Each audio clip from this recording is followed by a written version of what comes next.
Hello, everyone. Charles Watts here. Welcome back to Inside Arsenal. It is Monday. Normally, I would sit here right now and I say, I hope the week has started well wherever you're watching or listening to this around the world. But I'm pretty sure it probably hasn't after yesterday. And look, I have to admit, I've been trying to sort of G myself up to record this morning. I was going to do a show after the game yesterday, but I couldn't face it. I genuinely couldn't face talking about it. And getting out of the stadium was an absolute nightmare as well. And yeah, all morning I've been sitting there like, oh, God, I'm going to have to do this, going to have to do this. But I don't really know what I'm going to talk about or what I want to talk about. That's the thing. Normally I sort of I start the show off and I kind of know, I've pulled together the slides and I know what my sort of angle is and what my sort of main opinion is. I don't really know. I'm still at a loss as to what happened yesterday and how Arsenal managed to lose that game and the manner they lost it and just the complete and utter disaster that it turned out to be, not just sort of for yesterday, not just for the game itself, but potentially for the kind of weeks and months ahead as well. It was just a complete and utter unmitigated disaster. And I'm sure that's not what you want to hear first thing on a Monday morning when you want to start your week well and, have a nice optimistic start to the week or view to the week and what is a huge week for Arsenal as well. But it genuinely couldn't have gone any worse than it did yesterday. It was just a complete and utter disaster, from the defeat, of course, first of all, but the injuries, the poor performances from already confidence, players totally bereft of confidence, more missed chances to add to the narrative about Arsenal at the moment, a morale sapping penalty shootout defeat against 10 men. I mean, it couldn't have gone any worse. It was just such an absolute disaster. And I'm really sorry that this is going to be a pretty miserable show. I imagine quite a few people are not going to watch this show, and I don't blame you. I was traveling up to the game yesterday with a mate of mine, Mark, who I'm sure probably is watching or listening, given what he told me yesterday.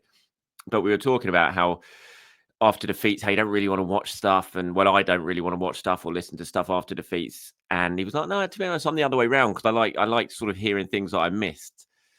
And I'm sure he's watching this laughing to himself right now as I'm talking about it. And I was like, yeah, you're definitely in the minority there. And I don't think many people like to sort of go over what a painful defeat was. But some of you will be, I'm sure, watching today. And so I will try and sum up what happened last night in that game and the way we lost, the fallout from it in terms of the injuries and the missed chances and the transfers and everything like that. So we'll go through it. And if you want to be cheered up, if you want to go into this with your Monday lunchtime or whenever you're watching this and you want to be all cheery, then I'd suggest you probably turn off now. This probably is not going to be the show for you. Maybe come back tomorrow when we're all going to be in a slightly, maybe more optimistic mood. I don't know. But on the whole, it was just a disaster of a performance. Arsenal going out on penalties, obviously, after that 1-1 draw yesterday in a game that they should have won so comfortably. It's the same old story, isn't it? The chances that they missed, the lack of chances that Manchester United have, and yet they score an absolute worldie. That was a brilliant finish from Bruno Fernandes. When you see it from the sort of reverse angle, the way he hits it first time and he bends it round, I think it was Gabriel. It was just an absolutely brilliant finish from Bruno. And you sort of watch those finishes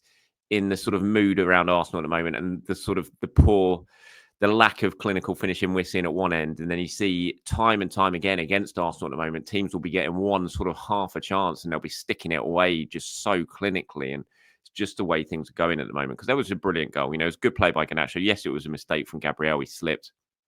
But, Garnacho played it really, really well down the right-hand side. He took his time, picked out Bruno. Brilliant first-time finish from Bruno. 1-0. After what was a pretty flat first half, Gabriel Martinelli had that goal ruled out for offside. That was obviously offside, but it was a pretty flat first half. And then that happened just at the start of the second half. And you're like, right, what happens here? And then the game just exploded into life, really. It was a brilliant second half in terms of drama. And, for the neutral, I imagine it was a very, very good watch. Havertz missed a sitter at 1-0 or just after 1-0. Then Dalot got himself sent off. In a couple of minutes, Gabriel scores his goal to make it 1-1. And you think there's such a long time left. Arsenal playing against 10 men. They're going to go on and win this game. And absolutely, they should have gone on and won that game. There is no doubt about it. When you look at the stats afterwards, it says its own story. I mean, this was a game that Arsenal everyone's sitting there scratching their heads and working out how Arsenal didn't win. But the fact is that Arsenal didn't win because they just missed chance after chance after chance. It was as simple as that. And they missed real gilt-edged chances. I mean, you got the Kai Havertz one there. You got, Martin Odegaard obviously missed a penalty. There was just so many opportunities for Arsenal to put this game to bed and book themselves a safe spot in the fourth round of the FA Cup without having to go to extra time, without having to go to penalties, all ahead of the North London derby. And they've only got themselves to blame. It's as simple as that. Yes, you can blame the manager. Sorry, I'm afraid still struggling.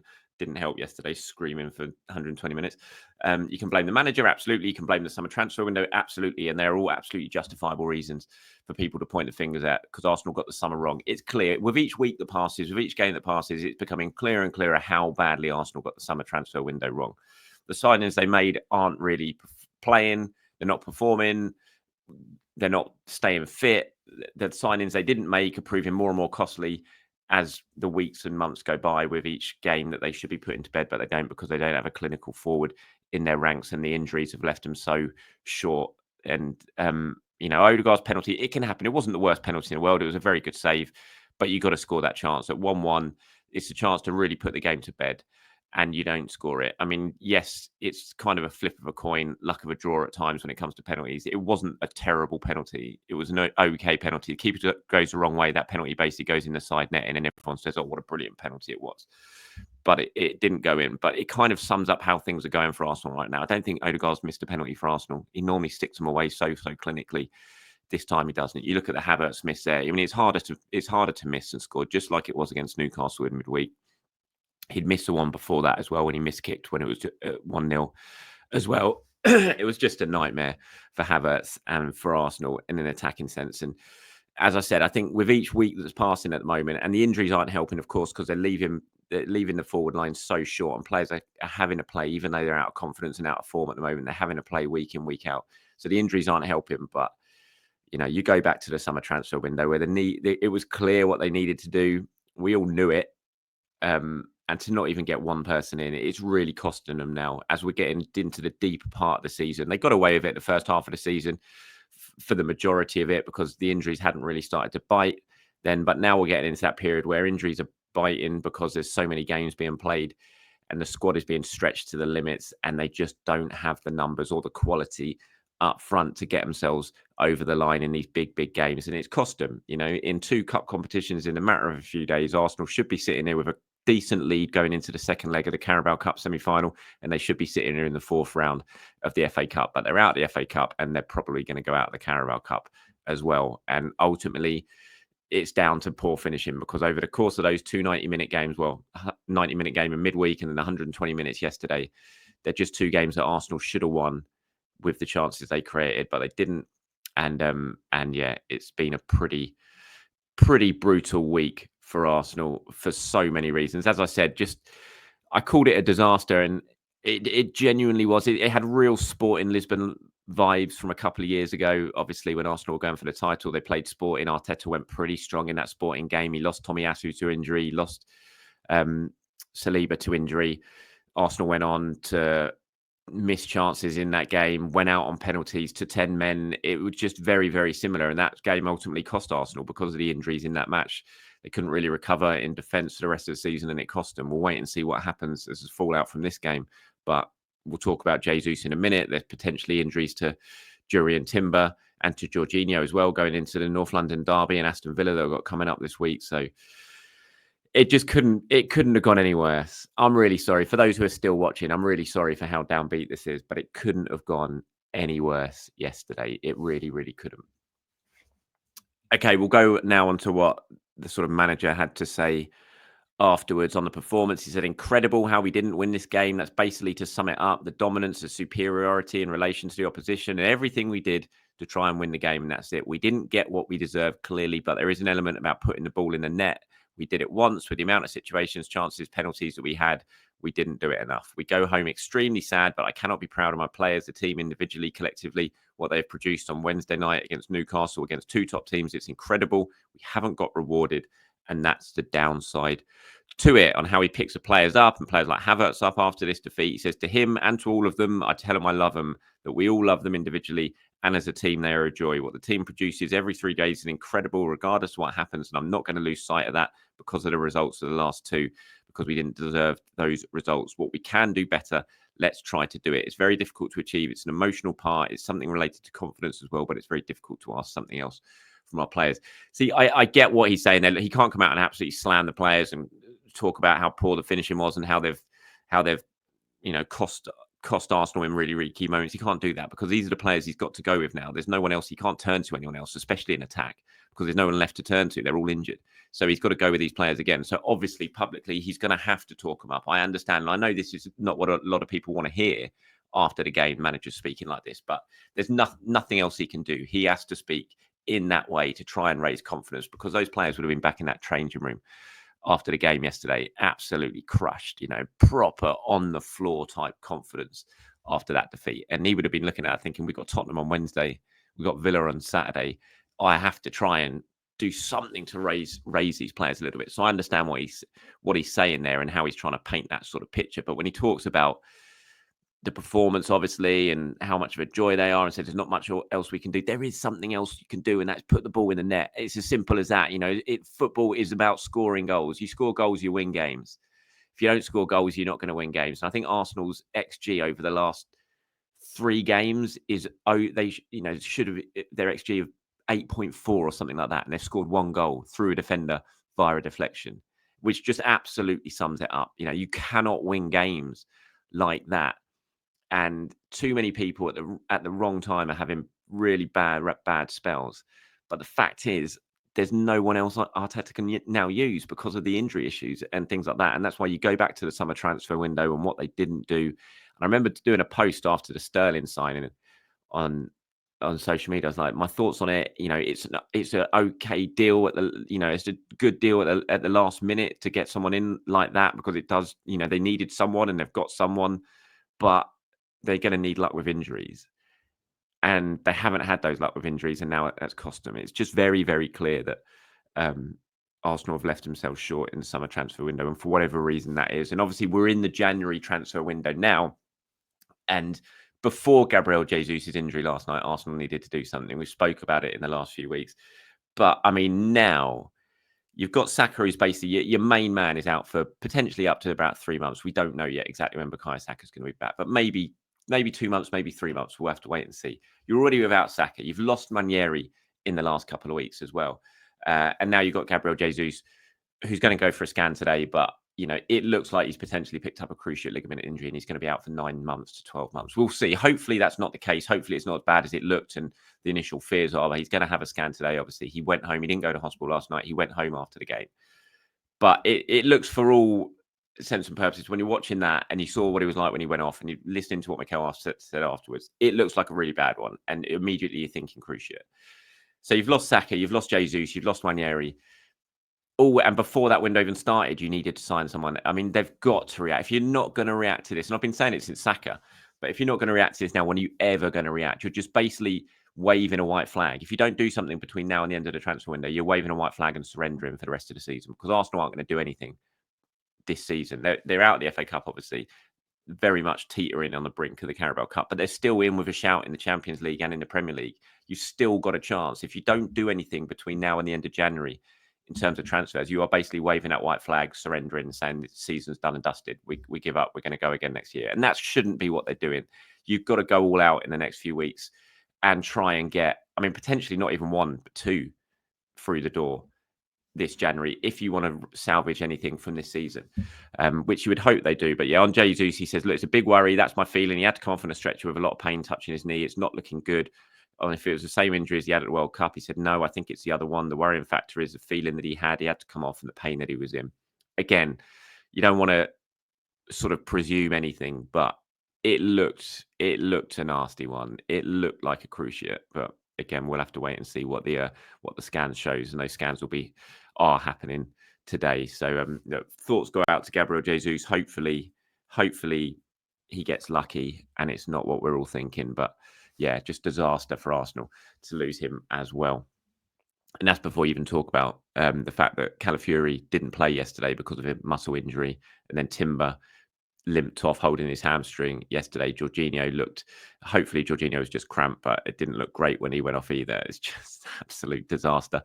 Player ratings wise, this is what I went for. I didn't think Arsenal played badly yesterday. You know, they did absolutely enough to win the game. If they could actually just hit a barn door, they win that game comfortably. I didn't think it was a terrible performance. There were some poor individual performances in there in terms of what they were on the pitch and being asked to do, and they failed to do that. So you look at it and think it was a poor individual performance from some players, but collectively as a whole, you know, they were a better team by a distance. I thought Man United played better in the league game a few weeks ago than they did yesterday. I thought United were so average yesterday. But because of Arsenal's failings in front of goal, they got the job done. Raya gave a 6. Weird penalty shootout from David Raya. Brilliant save from Xerxes in, I think it was extra time, or was it the end of normal time? I think it was extra time. That brilliant save that was sneaking in at the near post and he got down well. But strange penalty shootout from David Raya. Just went so early on all of the penalties. Probably you look at it and think he's just trying to make sure if he goes the right way, and then he's going to get that spring and be able to save it. But just seemed to really be telegraphing exactly where he was going and making it easy for the United players to just put him the wrong way. So I gave him a 6. I gave all the defence a 7. I thought they all played pretty well, the defence. I mean, they didn't have much to do. What they did well. Obviously, Gabriel made the mistake down the left-hand side. That happens. It was just from that point, it was just a really good counter-attack from Manchester United. They did everything perfectly from Garnacho to the finish from Bruno. But on the whole, I thought it was a good performance from all the defenders, to be honest. I gave them all a 7. Jorginho, I gave a 6. Couple of sort of misplaced passes, certainly at the start of the second half from Jorginho, but I also thought he was at least trying to play some nice sort of line splitting passes. The one he played, I think it was for Martinelli, for the goal that was ruled out, was nice. I gave him a 6. Odegaard, I gave a 6. I've seen difference in opinions in terms of how Odegaard played. Look, the big moment he got it wrong. He missed a penalty, but I didn't think he was great by any means. But I thought he still looked more likely than anyone to actually get Arsenal over the line and to do something and to create something. I think he created 10 chances in a game. They weren't all great chances, obviously, but I think he did create 10 chances and finished with a sort of expected assist stat of 2. So I didn't think he played terribly by any means, Odegaard, yesterday. But the big moment, obviously, he missed. I gave him a 6. Marino was... the thing with Marino, I didn't know he was on the pitch. I knew, but I forgot so many times. I forgot that Marino was on the pitch. And then suddenly I saw him and I was like, what's he done for the last 20, 25 minutes? It was just a really nothing performance, I thought, for Marino. I gave him a 4. Jesus a 6. Martinelli a 6. Havertz, I gave a 3. I mean, it was a terrible night. It was Giroud versus Olympiacos levels from Havertz yesterday. Just a terrible, terrible day for him in terms of the big moments that fell to him. He got it wrong. It looked like he'd done a nice thing, set up a goal for Trossard in extra time. I'm still not quite sure. I think there was no replays where I was, and there was very few replays on the big screens in the stadiums. But that chance when Havertz got down the right in extra time, crossed it, and it looked like Trossard was just going to tap it in. But I think De Ligt might have got his foot to it or something. But yeah, for Havertz, the big moment. You're the striker. You've got a guy who's got to score the goals if the big chances come, and the big chances did fall to you, and they were really big chances, and you didn't take them. It was a real Giroud Olympiacos moment and night for Havertz. The hope is he can recover from it. You know, missing the penalty in the shootout as well just sort of added to it all. And but there's no other option for us unless you play Trossard as central striker against Spurs. There's just no other option. So he's going to have to play. He's going to have to pick himself up. Mikel Arteta's going to have to pick him up. The teammates are going to have to pick him up because he's going to need to play. And I'm not on this train of Havertz is rubbish. He's suddenly rubbish because he's missed 2 big chances against Newcastle and against United. You know, Havertz has done some really good things for a long period of time consistently for Arsenal. And just because he's having a bad spell now, I'm not going to sit here and suddenly turn on Kai Havertz. He's a very good player who's done some really good things for Arsenal. He's just having a bad time of things at the moment. And the issue is that the club and the manager haven't brought in enough competition to be able to take him out of the limelight now when he's having a bad little spell and he's missing some chances. This is when you need other players to step up and for competition to come in and sort of just ease the burden on your shoulders. But unfortunately for Havertz, the squad just doesn't have that capability at the moment. So he's going to have to play through it. And it's a tough time for him. And hopefully he can do it and he can bounce back. And what better way to do that than in the North London derby on Wednesday night? So those are my player ratings. for yesterday. Tierney, Partey, Trossard, Sterling, Rice came on. I thought Rice was good when he came on, but again, he should have scored that header. It was a really great opportunity. Just put it too close to the keeper. The second one when he went through on the left-hand side, and it was a really good attempted finish. That was just a brilliant save that the keeper pushed it wide. But I thought Rice was good when he came on, and when you sort of compare what he did in the time he was on the pitch to what Mourinho did in that same position while he was on the pitch, it was just chalk and cheese. Rice definitely comes back into the starting 11 for the Spurs game. There's no doubt about that. Right, moving on to some of what you guys had to say. There's quite a few of them, so I'm not going to literally read them out verbatim, word for word, because there's quite a few that I wanted to get through. But yeah, Aaron talks about his pure disappointment from the game, and sort of goes on about the summer as well a little bit. It says our summer window now needs to be reassessed and declared as a clear failure, as none of the summer signings made an impact during most of the season. Sterling, a few bright side of the game, deserves a spot in North London derby, but he would have started anyway due to Jesus' injury. Hope nothing too serious about Jesus, and same for Jorginho and Timber. Signing a striker or winger in this window is a big must now. Leddy Mountbatten says, I'd be letting Sterling head back to Chelsea. Not saying he didn't contribute, but it's clear he's only in the game due to Arteta's desperation. That's not enough. At times we play too indirectly, too much side to side. We need another Cazorla who can take the opposition, protect the ball, draw players out and create chances. Oh, what I would do for a Santi Cazorla right now. Also says, P.S. black kit over white kit any day. Can't stress enough how bad white is for us. And I'm frankly surprised the club don't see it. Surely a black kit could also be no more red. Yeah, the white kit continues to draw lots of debate at the moment. Nahid says the summer transfer window was worse than the window in which we only signed Czech. I don't understand how we can reconcile the end of season speech that Arteta gave with the window that we got. And yeah, this will get us over the finishing line. Yeah, it's the summer window does look worse and worse. James says it's one of the worst games of football seen in years.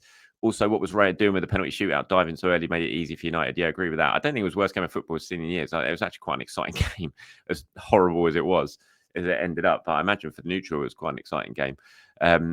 Jaswant says, hey, Charles, I think, again, it's obvious we didn't deserve to lose the game. We're having a very tough time in front of goal. Havertz, Martinelli, Odegaard all overplayed. Yes, Havertz had a bad day, but he also won the penalty and created another good chance for Trossard. He's not the problem. The problem is he's the only answer. That's a really good way of phrasing it there. Havertz is not the problem. As I said, I've sat here. I've loved watching Kai Havertz on the whole for the last year at Arsenal. I think he's been great. He's done some really good things. But he just looks out on his feet like so many of these players. And the issue is because he's not got enough competition around him to be able to take it out of the side. And that's the issue. I think it's a really good way of putting it. He's not the problem. The problem is he's the only answer. Talk about Jesus there. So now we can't rely on 4 attackers for the rest of the season. We need 2 more attackers to bring that spark back. Nostradamus says a change in formation is needed. Bring Zinni into the starting 11 and put Odegaard deeper into midfield. On Marino, I'm angry with his performance. Played 73 minutes, only had 30 touches, only making 14 of 21 passes. Also, why didn't Jorginho take the penalty instead of Odegaard? Jorginho scored 42 penalties his career. Odegaard has only taken 5. Thoughts? Well, Odegaard is Arsenal's penalty taker when Saka's not on the pitch. So I wasn't surprised. I don't think Odegaard had missed a penalty. He's always confident he scored his penalties for Arsenal. So I wasn't surprised he didn't take that. He did take that penalty and Jorginho didn't. 2010 says, can never blame a goalkeeper for not making saves in the shootout. However, Raya's performance during the shootout is another reflection of how we are playing today. He talks about being overcoached. I don't know, because I remember Raya in the penalty shootout against Porto, and he didn't do all that stuff then. Not that I recall anyway. I just thought it was strange from him. Elysia says, typing this a few hours after United lost, why don't we try Trossard through the middle? His best asset to me is his ball striking on the wing. His efficiency is diluted. I think too many pieces are operating where they're least comfortable, and along with the injuries, we've struggled for consistency. Trossard should be deployed down the middle. And then a few more here before we wrap this up. Casey Lundy says, I think this is the beginning of the end for Mikel. Besides the uninspiring football and our last chance at a trophy is now gone. I wouldn't say last chance. They're still in the Champions League. And yes, it looks unlikely right now, but you can't sit here and say they're definitely not going to win. I mean, Chelsea winning the Champions League a few years ago, that season shows that anyone can win the Champions League. You just need a little bit of luck on your side. Mad Boffai is that says, hey Charles, I understand that striker won't miraculously change things for the team, but I also think Kai needs competition. You're right. His output lately has been catastrophic, to say the least. Over the last 2 games, the team has taken 49 shots, and Big Gabby had the most dangerous one of them all. The team needs some teeth and something to increase our efficiency. Cathal says, I can't believe the negativity around the club and Arteta at the moment. The injuries and luck we've had is ridiculous, and how people can watch those two games and think we shouldn't have won both and blame Arteta. Hating Havertz isn't the answer either. The problem is he's our only dangerous attacker, and it's him or nothing right now. Everyone has bad games. I feel another Xhaka situation unraveling. Kyle says, hi, Charles. I'm sure you're not looking forward to doing this show at the moment, but it was obvious we needed an attacker before. But now, with the amount of injuries we have, signing one isn't going to be enough. We are at a stage where we need 2 extra bodies before the season gets any worse. So there was others as well that I just couldn't include because it was just going to go on for too long. But thank you very much for everyone who did send in your opinions after that game. I imagine the last thing you wanted to do was sort of come on and write about that. It's just how I felt yesterday when I was leaving that stadium. I was thinking, do I record a video? And I just could not bring myself to do it. I would say I hope this has raised your spirits a little bit, but I'm pretty sure it hasn't, because it's been a pretty miserable 25 minutes or so. I'll try and be a little bit more cheery tomorrow, but it's been very hard to be cheery this morning. Hopefully we'll get some more news on Gabriel Jesus potentially by tomorrow as well. Fingers crossed it's not the news that we're all hoping for. We shall see on that. But yeah, been a really tough Monday, really horrible 24 hours, but can't afford to feel too sorry for ourselves because the big games keep coming. We've got Tottenham on Wednesday, and then we've got Aston Villa on Saturday. 2 massive games in the Premier League that if Arsenal want to stay in this title race, they simply have to try and find a way to take 6 points from. Scoring some goals might help. Hopefully, fingers crossed, they can do that. Right, that's it from me, everyone. Thank you very much for watching and for listening. If you're still managed to stay on until the end, and I'll speak to you very, very soon. Have a good one, everyone. Speak soon. Bye-bye.